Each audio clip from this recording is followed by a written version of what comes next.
Friend টিনটিনের রাকবাড়ি ব্লগে সবাইকে স্বাগত। ওই দেখো আমার টিনটিন লানি টুকি দিচ্ছে, আজকে খেতে দিন রাগ করে রকম এক চোখ দিয়ে দেখছে। আর হচ্ছে লুচি মামা, আর আমরা এতগুলো রসুন ছাড়িয়েছি বসে বসে। সবচেয়ে কুটকাটারের কাজ এটা। আজকে খাওয়াবো paneer garlic, not chicken, paneer garlic. তার জন্য কী করতে হবে, পনিরটাকে ছোটো ছোটো কিউব করে কেটে নিয়েছি। এটা ফ্রিজে ছিল বলে তাই এটা এরকম হয়ে গেছে। আর যদি টাটকা এনে করেন তাহলে এরকম হবে না, ঠিক আছে, সুন্দর থাকবে। এবার এতে কর্নফ্লাওয়ার আর নুন মাখিয়ে রাখতে হবে। এই দেখো মানে দিয়ে দিয়েছি। এবার হালকা হাতে মাখিয়ে এটা রেখে, যেহেতু এটা ফ্রিজে ছিল এটা একটু মাখিয়ে রাখতে হবে। আচ্ছা, নুনটা না দিলেও পারেন আপনারা, নুনটা পরে দিতে পারেন, কিন্তু আমি কেন নুনটা দিলাম, তাহলে কী হবে, এর ভিতরে যে মানে একটা নুন ছাড়া ছাড়া কেমন একটা লাগে না, ওটা লাগবে না, ওই জন্য নুনটা দিয়ে দিলাম। দেখবেন পনিরের সবই ঠিক আছে, ভিতরে নুন ঝাল তেল কিছুই ঢোকে না। ওই জন্যই আমি নুন মাখিয়ে যখন করি, নুনটা মাখিয়ে করি। এতে কী হয়, পনিরের ভিতরে নুনটা সব করে নেয় আর খেতে টেস্টি হয়। গরম করতে হচ্ছে, এবার ওইগুলো ভাজা হবে, এই পনিরগুলো। এটা কি হয়, আলাদা একটা ফ্লেভার আসে, টেস্ট হয় আরও। এগুলো ভেজে তুলে নিয়েছি। দেখো আমি বলেছিলাম টাটকা পনির নয় বলে এরকম ভেঙে গেছে, আর যদি টাটকা হতো তাহলে এরকম গোটা গোটা থাকতো। ভাজা হয়ে গেছে। এবার যে বাটারটুকু ছিল আর একটু বাটার দিয়েছি, তাতে রসুন, আদা আর লঙ্কা দেবো। আচ্ছা, রসুনটা দিয়েছি। এবার দেবো আদা আর না চিনি, কাঁচা লঙ্কা দেবো, ঠিক আছে। কাঁচা লঙ্কার কথাটা ভুলে গেছিলাম। আচ্ছা, আদা দেবো এতে।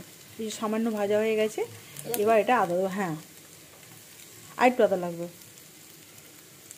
আচ্ছা, আমার কিন্তু আদাটা কাটা নেই, যে তুমি আদা বেটে রাখি বলে, এটা আপনার ছোটো ছোটো করে কুচু করে দিতে পারেন, কিন্তু আমার কাছে যেহেতু আদা এইভাবেই রাখা আছে, আমি এইভাবেই রান্না করি। রসুনটা মুখে রাখলে তো ভালো হতো, আদাটা মুখে লাগলে না তো অদ্ভুত টাইপের টেস্ট হয়ে যায়। কাঁচা লঙ্কা, এবার এটাকে ভালো করে ভেজে নেবো। ভেজে নিয়ে জল দেবো, একটুখানি লালচে লালচে মতন হবে, তারপর এটাতে জল দেওয়া হবে। দেখুন আস্তে আস্তে লালচে লালচে হয়ে আসছে। এই ডিসকো ডান্সার লাইটটা চলছে বলে আর বুঝতে পারছি না, লাইটটা অফ করতো কী হচ্ছে না হচ্ছে।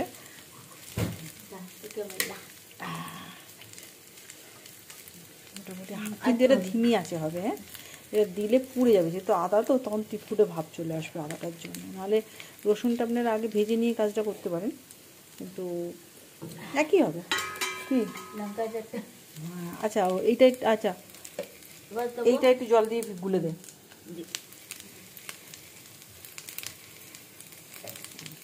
হয়ে গেছে, এবার লাগবে জল।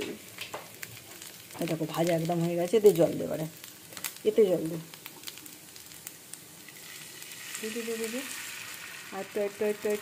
আরো হ্যাঁ, এটা জল দিয়ে গুলে দে।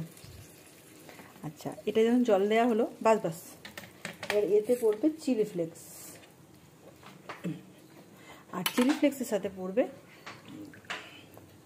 গোলমরিচ গুঁড়ো। যেহেতু আমার গোলমরিচ গুঁড়ো ডাস্ট আছে, তাই গোলমরিচ গুঁড়োই দেবো, ওটা ক্রাশ করে দেবো না। ছোটো চামচের 1 চামচ গোলমরিচ গুঁড়ো। আচ্ছা, এতে নুন আর ধনে পাতাটা দিতে হবে, ভালো করে এটা ফুটিয়ে নিতে হবে। আর তার সাথে দিতে হবে, ভালো করে ফুটে উঠুক, তারপরে দেবো লেবু রস, আর সাথে এই যে কর্নফ্লাওয়ার গোলা আছে, ওটা দিয়ে দেবো ওতে। তাহলে এটা করে গাঢ় হয়ে, আগে দেবো লেবু রস, তারপর নাহলে এবার মাখামাখি একদম গায়ে গায়ে লেগে যাবে।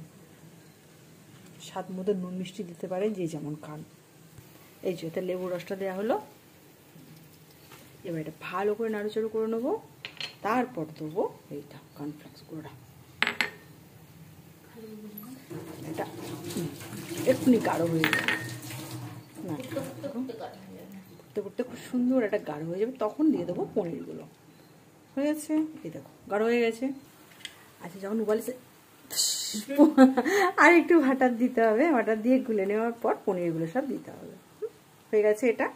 এবার দেখো পনিরটা দিয়ে দিচ্ছি।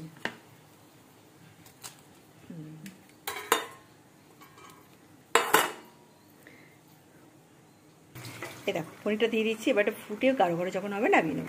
আমাদের রেডি পনির গাটার গার্লিক সসের সাথে পনির। নাম হচ্ছে অ্যাকচুয়ালি পনির কাটার বার্লিক সস। একবার ট্রাই করে দেখুন। অনেক রকম পনিরের তরকারি খেয়েছেন, এটা একবার ট্রাই করে দেখুন। এটা শুধুও খাওয়া যায় বা আপনি ভাতের সাথে খেতে পারেন, পরোটার সাথে খেতে পারেন, রুটির সাথে খেতে পারেন। আমরা সবার সাথে, সেই বাঙালি মানুষ তো, আমাদের কোনো ব্যাপার নেই, টেস্টি হলেই হলো। তবে যাতা জিনিস নয়, ভালো মন্দ জিনিস।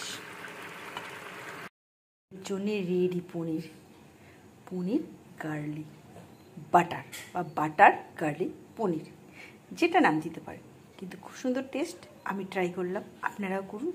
Please subscribe.